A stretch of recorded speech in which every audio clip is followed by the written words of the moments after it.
തൃശൂരിൽ നിന്ന് താൻ ജീവനും കൊണ്ട് ഓടി രക്ഷപ്പെട്ടതാണെന്ന് കെ മുരളീധരൻ. നട്ടും ബോൾട്ടുമില്ലാത്ത വണ്ടിയിൽ തന്നെ കയറ്റിവിടാൻ ശ്രമിച്ചെന്നും മുരളീധരൻ കുറ്റപ്പെടുത്തി. കോഴിക്കോട് DCCയിൽ ഉമ്മൻചാണ്ടി അനുസ്മരണ പരിപാടിയിൽ സംസാരിക്കുകയായിരുന്നു മുരളീധരൻ. കോഴിക്കോട് ജില്ലാ കോൺഗ്രസ് കമ്മിറ്റി സംഘടിപ്പിച്ച ഉമ്മൻചാണ്ടി അനുസ്മരണ വേദിയിലാണ് മുരളീധരൻ തനിക്ക് തൃശൂരിൽ നേരിട്ട ദുരനുഭവങ്ങൾ വെളിപ്പെടുത്തിയത്.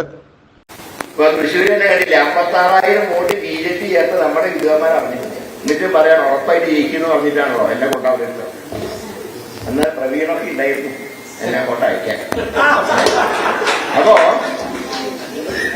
അല്ല പറഞ്ഞിട്ട് കാര്യമില്ല, ഷുവറാന്ന് പറഞ്ഞു കേട്ടിട്ടാണല്ലോ ജീവിതം. അവിടെ ചെല്ലുമ്പോ നട്ടുമില്ല ബോൾട്ടുമില്ല. ഒരു വണ്ടിയിൽ കരുതി യാത്ര ചെയ്യാൻ പറഞ്ഞു. വണ്ടിയിൽ നോക്കുമ്പോ സ്റ്റിയറിംഗും ഇല്ല, നട്ടുമില്ല, ബോൾട്ടുമില്ല. അതാണ് അവിടുത്തെ സിസ്റ്റം. ഏതായാലും ചെന്ന് പെട്ടുപോയി. പിന്നെ എങ്ങനെയൊക്കെയോ ഭാഗ്യത്തിന് തടി ഊരി കുഴപ്പമില്ലാതെ അവിടെ ജീവനം കൊണ്ട് രക്ഷപ്പെട്ടു.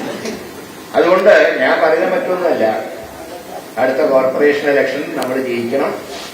മാക്സിമം സീറ്റ് കോഴിക്കോട് നിന്ന് UDF ജയിക്കണം കേട്ടോ. കാരണം തൃശ്ശൂരിൽ നിന്ന് എനിക്ക് അത്ര വലിയ പ്രതീക്ഷയൊന്നുമില്ല.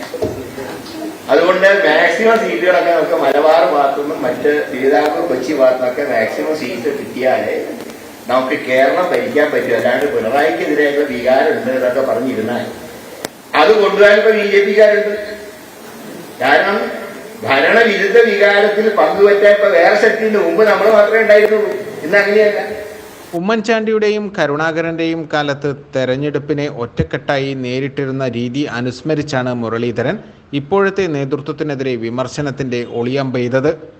തൃശൂരിലെ തന്റെ തോൽവിക്ക് പിന്നിൽ സംഘടനാ തലത്തിലുണ്ടായ വീഴ്ചയാണെന്ന് മുരളീധരൻ എടുത്തു പറഞ്ഞു. 56,000 വോട്ട് പുതുതായി BJP ചേർത്തത് തൃശൂരിലെ കോൺഗ്രസിന്റെ നേതൃത്വം അറിഞ്ഞിട്ടില്ലെന്ന് മുരളീധരൻ കുറ്റപ്പെടുത്തി.